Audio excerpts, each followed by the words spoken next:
Your live Doppler 18 forecast with meteorologist Chad Evans. Weather from where you live.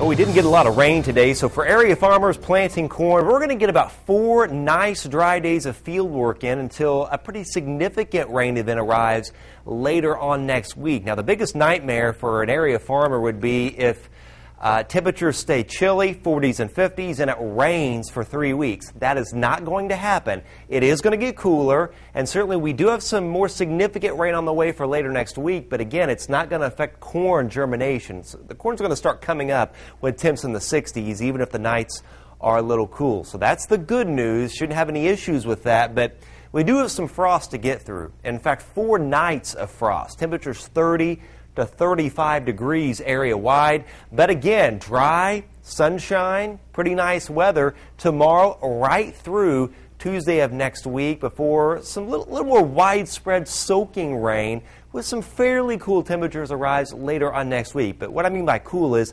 60 or 62 degrees. It's not going to be in the 40s and 50s in our area, but it will be chilly tonight. We're talking 33 Winamac and Rochester, 34 Monticello, Burlington and Kokomo, about 35 Lafayette, and 36 towards Attica and Petersburg, right at freezing at Morocco. So if you've got house plants outside, bring those in, cover up sensitive annuals as the winds go calm and we get some frost. And finally, for the 5K run tomorrow at Purdue and also the football game tomorrow afternoon, 48 to start the run at 9 a.m. By the time it's starting to come to an end, 53 at 11 a.m., but the sun will feel warm.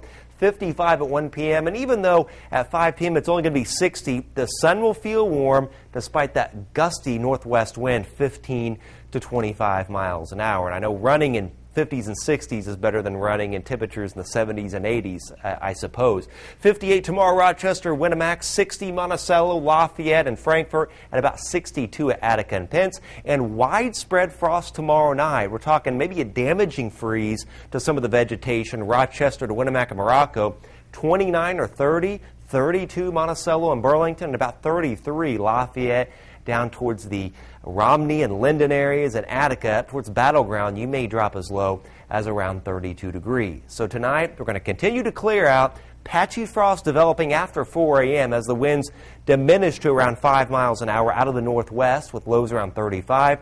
Mostly sunny, but pretty blustery tomorrow, but at least we'll have that nice warm high April sun angle with highs around 60 degrees, winds gusting to 25 miles an hour.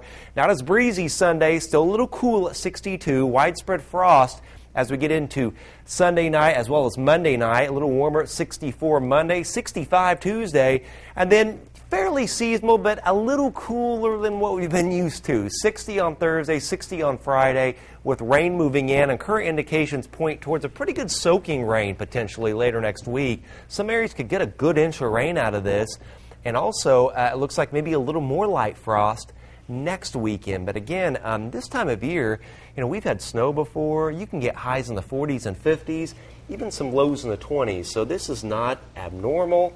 And, we'll take 60s over those 40s any day. Well, it's better than snow or temperatures in the 20s, so we'll take it. A caller tonight told me back in the 1960s it snowed on Mother's Day, so it could be a lot worse. All right. Thanks, Chad. Yeah. And Matt Wetterston is in the Sports Center. Matt, it looks